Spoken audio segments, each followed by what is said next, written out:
B. Other relevant cash inflow of these two security given below. Probability A, security B. তা আমাদের কাছে তথ্য আছে যে কোনো অঙ্ক করার সময় আমরা আগে ফাইন্ড আউট করবো এটা উইথ প্রবাবিলিটি নাকি উইদাউট প্রবাবিলিটি, নাকি উইদাউট প্রবাবিলিটি। তো এই দিন আমরা দেখলাম এটা উইথ প্রবাবিলিটি। তারপরে আমাদেরকে এখানে 8টা বিষয় ক্যালকুলেট করতে বলছে। শুরুতেই এক্সপেক্টেড রিটার্ন, তা আমরা এক্সপেক্টেড রিটার্ন ক্যালকুলেট করছি ফর এক্স ফর ওয়াই, দেখেন আপনাদের খাতায় আছে summation of RI into PI.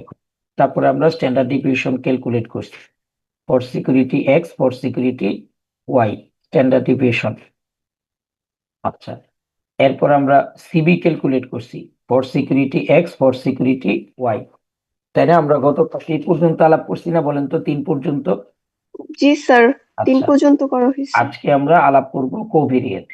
তো কোভিরিয়েন্স বিষয়টা আমরা দুইটা তথ্য, একটা হচ্ছে কোভিরিয়েন্স আর একটা হচ্ছে কোরিলেশন। এই দুইটা সম্পর্কে আমাদের কাছে তথ্য হলো দুইটা বিষয়ের মধ্যে, দুইটা ব্যক্তি, দুইটা বস্তু, দুইটা সম্পদ, দুইটা সিকিউরিটির মধ্যে হবে। তা আমাদেরকে এখানে করতে বলবে সম্পর্ক প্রকাশ করতে হবে এ এবং বির মধ্যে। তাহলে আমরা এই জন্য খাতায় লিখছি calculation of covariance between security A and B. এই যে calculation of covariance between security A and B. তা আমাদের কাছে কোভিরিয়েন্স বের করার জন্য নির্ণয় করার জন্য এক সেকেন্ড, এই যে কোভিরিয়েন্সের জন্য দুইটা সূত্র আছে। এই যে উইথ প্রবাবিলিটি আর হলো এই যে উইদাউট প্রবাবিলিটি আর হচ্ছে উইথ প্রবাবিলিটি। এটা আজকে তো অঙ্কের মধ্যে প্রবাবিলিটি আছে, তাই আমাদের হবে হলো A minus A bar B minus B bar into PI. এই সূত্রে আমরা বসাবো। তো যখন আমরা এই সূত্রে বসাইতে যাব আমাদের নিয়মটা কি, এই যে এগুলো হইলো এ, আছে 5টা, আর এ বার হইলো তাদের এক্সপেক্টেড রিটার্ন, সেটা আছে। দেখেন আপনারা, আমরা রোমান 1-এ করছি, দেখেন তো এ বারটা কত, এ বার কত, রোমান 1-এ করছি। গাদাগুলা মূর্খগুলা এতক্ষণ লাগে এবার কত এই কথা স্যার বলতে। একটার হচ্ছে প্রথমটা point point two 27.20 seven point two point two seven two, seven two আর বি বার আরেকটা হচ্ছে হচ্ছে 0.2395, 0. জি point sir, two three 395। Nine five এখন দেখেন, তাহলে আমাদের সূত্রটা কি, A minus A bar into B minus B bar A. তাহলে প্রথম এটা কত, 0.20% থেকে 0.20, মাইনাস এ বার হইল 0.272। তাহলে এই যে 0.20 মাইনাস 0.272 ইন্টু বি, প্রথম রিটার্নটাও 0.20 মাইনাস বি বার হইল 0.2395। এই যে 0.20 মাইনাস 0.2395। এবার ইন্টু পিআই, তাহলে এই যে ইন্টু পিআই, তাহলে প্রথম পিআইটা কত, 0.20 ইন্টু 0.20। এই যে আমরা লিখলাম, এই যে এই পর্যন্ত লিখলাম, এটা হলো আমাদের একটা লেখা হয়েছে। কয়টা হয়েছে? একটা। এরকম করে আমাদেরকে লিখতে হবে কয়টা, 5 সামেশনের জন্য প্লাস। এবার এর 5টা। দ্বিতীয়টা 0.28 মাইনাস 0.272 মাইনাস 0.272, এবার 0.24 মাইনাস 0.2395 ইন্টু 0.30, এই লেখা হলো দ্বিতীয়টা। তারপরেরটা 0.32 মাইনাস 0.272 ইন্টু 0.27 মাইনাস 0.2395 ইন্টু 0.15। বুঝছেন তো লেখার সিস্টেমটা? তারপরে হচ্ছে চতুর্থটা 0.16 মাইনাস 0.272, আর এটা হলো 0.18 মাইনাস 0.2395 ইন্টু 0.15। তারপর লাস্টেরটা 0.38 মাইনাস 0.272 ইন্টু 0.30 মাইনাস 0.2395। এভাবে করে আমরা লিখছি। লেখার পরে আমরা ক্যালকুলেটরে ক্যালকুলেট করতে গেলাম, তখন আমি ক্যালকুলেশন করার ক্ষেত্রে কোভিরিয়েন্সের ক্ষেত্রে আমরা একটা তথ্য জানি যে ক্যালকুলেটর পুরাটা একবারে ইনপুট নেয় না, অনেক বড় হয়। তাই আমরা প্রথমে এই 3টা লিখে ইকুয়াল, ক্যালকুলেটরে 3টা লিখে ইকুয়াল চাপবো, তারপরে প্লাস দিয়ে বাকি 2টা লিখে ইকুয়াল চাপবো। তখন আমাদের মনে করেন এরকম চলে আসবে, এই যে এই 3.00 এমন একটা উত্তর আসবে, -2. তখন আমাদের শিফট ইএনজি, শিফট ইএনজি, আবার শিফট, আবার ইএনজি দুইবার চাপলে আমাদের এই উত্তরটা আসবে। আপনারা কি বাসায় নিজে নিজে করেছেন? এই উত্তরটা কি আসছে? করছেন নিজে নিজে? জি স্যার করছি। জি সবার কি স্যার আসছে আসছে নাকি ক্যালকুলেশন। কাউকে কাউকে দেখাইতে হবে ক্যালকুলেশনটা? জি স্যার আসছে। সবাই কি পারছেন ক্যালকুলেশনটা, নাকি আমি বলবো এখন আবার চেক করবেন? স্যার করছি একটু আগেও। একটু আগেও। এখন আমি কি হয়েছে। আমি কি পরে চলে যাব কিনা, যে কারো যদি কোনো সমস্যা থাকে যে আমার হয়নি, তাহলে বলেন, তাহলে আমি একটু ওয়েট করি, আপনারা ক্যালকুলেট করেন আবার। ঠিক আছে? আচ্ছা, নাই না থাকলে তো মাশাআল্লাহ ভালো। তাহলে আমরা কোভেরিয়েন্স বুঝতে পারলে এখানে একটা তথ্য দিই। এই যে আমাদের প্রথম চারটা ফর্মুলা, এই যে প্রথম চারটা এই যে প্রথম চারটা এই যে চারটা এই চারটাই কেবল প্রবাবিলিটি থাকা না থাকার জন্য সূত্রের মধ্যে ছোট ছোট পার্থক্য হয়। প্রবাবিলিটি থাকলে একরকম, না থাকলে একরকম। কিন্তু এরপরে যে আরো চারটা রিকোয়ারমেন্ট আমাদের বাকি আছে, এই যে covariance, beta, portfolio expect return, portfolio standard deviation, এগুলা আমরা কনসেপচুয়াল প্রবলেম 1-এ যা করছি, কনসেপচুয়াল প্রবলেম 2-তেও আমাদের তাই থাকবে, কোনো রকম পরিবর্তন হবে না। অর্থাৎ এই চারটা ফর্মুলা আগের মতোই থাকবে। অর্থাৎ উইদাউট প্রবাবিলিটিতে যা, উইথ প্রবাবিলিটিতেও তাই। সেজন্য দেখেন আমরা কোভেরিয়েন্স এর পরে কোরিলেশন করছি বিটুইন সিকিউরিটি এ বি। তাহলে CO R A B equal to CO B A B divided by sigma A into sigma B. তাহলে সিও বি এ বি কোত্থেকে পাবো? 0.003096। সিগমা এ কোত্থেকে পাবো? রোমান 2-তে ক্যালকুলেট করছি 0.0749। আপনারা খাতায় চেক করেন। তারপরে এটা রোমান 2-তে ক্যালকুলেট করছি, হ্যাঁ। তাহলে উত্তর আসছে 0.99। এটা এর মধ্যে আমরা একটা তথ্য জানি, তিনটা বিষয়ের পরে এই যে আগেরটাতে আমরা নোট লিখছি সিওআর, তারপর হচ্ছে সিওভি, তারপর হচ্ছে বিটা। এই তিনটার পরে আমাদেরকে পার্সেন্টেজ চিহ্ন 100 দিয়ে গুণ করে পার্সেন্টেজ দিতে হয় না। তাহলে কোভেরিয়েন্স গেল, কোরিলেশন গেল। এরপরে যে বিষয়টা আসে সেটা হচ্ছে বিটা। এখন এটাও খুব normal, calculation of beta for security A. তাহলে ক্যালকুলেশন অফ বিটা এ, তাহলে COBAB divided by sigma square B. COBAB কোথায় পেলাম?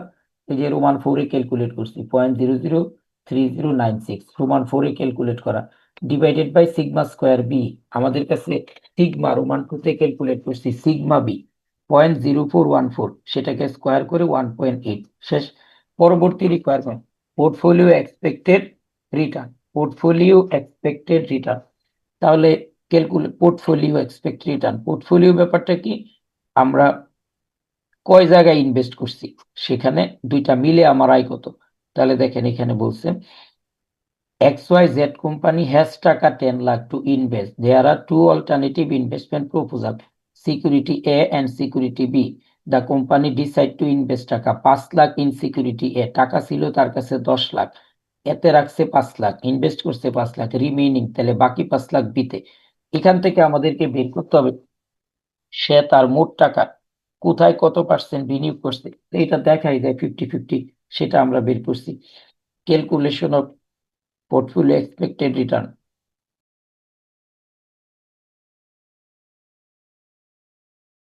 সেটা লিখে তারপর WA 5 lakh divided by 10 lakh, কারণ এতে রাখছে 5 লাখ, 10 লাখের মধ্যে 0.50। WB 5 lakh divided by 10 lakh. এরপর আমাদের হইলো পোর্টফোলিও এক্সপেক্টেড রিটার্ন, এই যে উইনো ERP portfolio expected return summation of ERI into WI। তাহলে ERI এক্সপেক্টেড রিটার্ন রোমান 1-এ ক্যালকুলেট করছি 0.272 ইন্টু 0.50 প্লাস, মানে এটা হলো ARI প্লাস বি এর অংশের আই 0.2395 ইন্টু দুইটা মিলে তার আয় হলো 25.5%। এটা এটা হলো পোর্টফোলিও রিটার্ন, দুইটা মিলে আয় কত। তারপরে সর্বশেষ রিকোয়ারমেন্ট যেটা, দুইটা মিলে ঝুঁকি কত, সেটা হচ্ছে portfolio standard deviation. Portfolio standard deviation, এই যে calculation of portfolio standard deviation. তাহলে sigma into WA whole square, sigma B into WB whole square. এখন এটার ক্ষেত্রে আপনারা একটা তথ্য জানেন যে পোর্টফোলিও স্ট্যান্ডার্ড ডেভিয়েশনের দুইটা সূত্র হতে পারে, একটা হচ্ছে এই যে উইথ কোভেরিয়েন্স, আর হলো উইথ কোরিলেশন। দুইটার যে কোনো একটা সূত্র লিখলেই হবে, তাই আমরা এটা একটু ছোট এটাই লিখি। এটা লিখে আমরা উত্তরটা বের করছি। তখন sigma into W whole square, sigma B into W whole square, covariance correlation দুইটার মধ্যে হয়, তাই 2। ইন্টু ডাব্লিউ কোভিরেন্স এবি মান বসিয়ে উত্তর পাওয়া গেছে 5.18%। এটা কি আপনারা নিজেরা ক্যালকুলেট করতে পারছেন? কারো কি কোথাও কোনো অসুবিধা হয়েছে? না স্যার, হয়নি। ক্যালকুলেশন করছি, তাহলে এখন আসছে বলি, এটার মান। এই চ্যাপ্টারে কেউ যদি এই দুইটা অঙ্ক নিশ্চিত হয়, সবার কাছে যদি দুইটা অঙ্ক খাতায় থাকে, তাহলে আমরা বলতে পারি যে চ্যাপ্টার আমাদের শেষ। রিক্স রিটার্ন বুঝতে আর কারো কোনো অসুবিধা নেই। এরপরে শুধুমাত্র আমরা প্র্যাকটিস করব। এখন আমি একজন একজন করে সবাইকে জিজ্ঞেস করব এটা এই বিষয়টা। আব্দুল নূর হৃদম দুইটা অঙ্কই আছে ওর কাছে, আমি জানি। তারপরে হৃদয়, ওর কাছেও আছে, দুইটা অঙ্কই করা আছে। তারপর ইমাম, আপনার কাছে কি দুইটা অঙ্ক এই মুহূর্তে আছে? দুইটা অঙ্ক খুব সুন্দর করে খাতায় আছে। তারপর জুবায়ের, তাড়াতাড়ি বলেন। জুবায়ের আছে? জি স্যার। দুইটা অঙ্কই আছে জুবায়েত আপনার কাছে সুন্দরভাবে। জুবায়েত কখনোই কথা বলে না, ও কি করতে যে পরে আমি বুঝি না। এই জুবায়েত, ও আনমিউটও করে না, কথাও বলে না, জয়েন করে বসে থাকে। আমি এতদিন ধরে ওর সাথে কোনোদিন কথা বলতে পারিনি। এই জুবায়েত, আপনি আনমিউট করে কথা বলেন।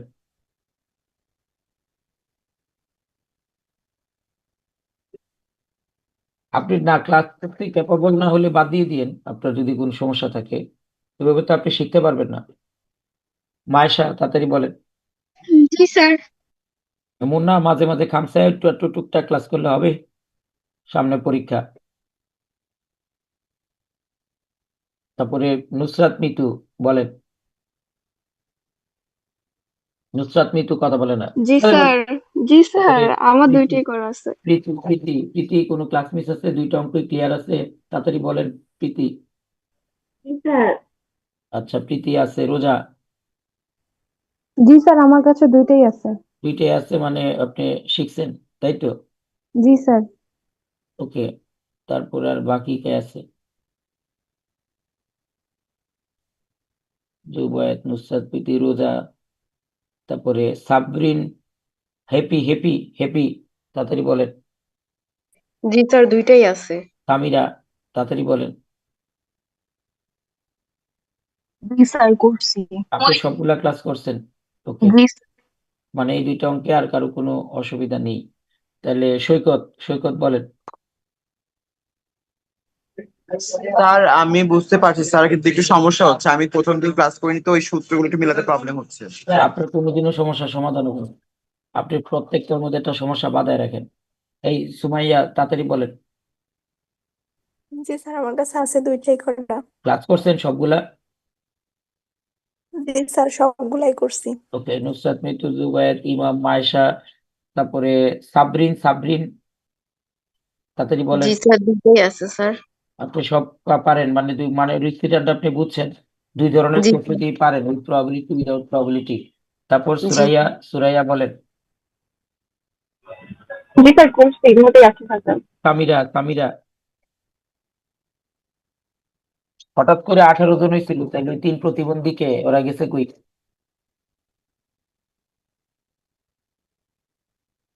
একটু আগেই তো 18 জন দেখলাম, মানে আমি যখন জিজ্ঞেস করা শুরু করলাম তারা ভয় চুড়ে লিভ নিচ্ছে নাকি কি? ওকে। এখন বলি, পরীক্ষায় অঙ্ক আসবে এরকম বড় করে না, ছোট করে, ছোট করে অঙ্ক আসবে। আপনারা বাসায় রাফ খাতায় রাফ খাতায় এই অঙ্কটা, আরো প্রত্যেকটা অঙ্ক, কনসেপচুয়াল প্রবলেম 1, কনসেপচুয়াল প্রবলেম 2 আরো একবার করবেন। আজকে একটা ছোট ক্লাসই হওয়ার কথা ছিল, আধা ঘন্টা রেস্ট নিয়ে আপনারা কিবরিয়া স্যারের ক্লাস করবেন। কারো কোনো জিজ্ঞাসা থাকলে, কোনো অসুবিধা থাকলে আমাকে বলেন। এই দুইটা স্যার, অঙ্কের একটা মধ্যে। কথা জিজ্ঞেস করব? জি, বলেন। স্যার, আমাদের কি রবিবারে ক্লাস হবে? রবিবার তো মাঘী পূর্ণিমা, মানে একটা পুজো আছে, এই জন্য জিজ্ঞেস করার ছিল। রবিবারে বন্ধ থাকবে? মানে ভার্সিটি কি অফ থাকবে কিনা? ইউনিভার্সিটি ওটা তো ছুটি তো, গ্রুপে লিখে দিন। এই জন্যই স্যার জিজ্ঞেস করতেছিলাম যে 1 তারিখ তো রবিবার, মানে মাঘী না। পূর্ণিমা, কিছু ও, তো বলা হয়নি আমাদেরকে। আচ্ছা, আমি মেসেজ দিতেছি। আচ্ছা, ঠিক আছে স্যার। ওকে, ঠিক আছে। কোচিং এর ক্লাস হবে রাতে? জি স্যার। ঠিক আছে। এই আর কারো কোনো কথা আছে? আল্লাহ হাফেজ।